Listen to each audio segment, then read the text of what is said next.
light on it. I know. This is Life in America. Get some of that pink. Get some of that fluorescent pink. That when the light shine on, it'll illuminate. Oh, okay. Get you one of those big old flashlights. Right, I know, yeah. I thought about that. Yeah. You're right. For the light. Right. The dolly and the stuff that I had.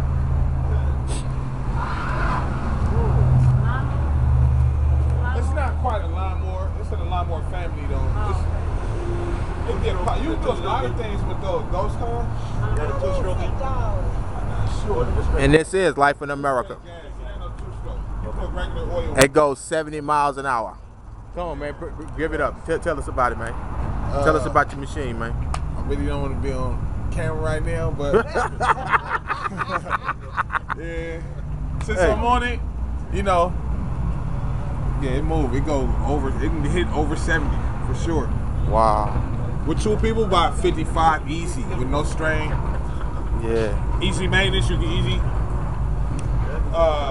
work on the engine as it is right there. And this is Life in America.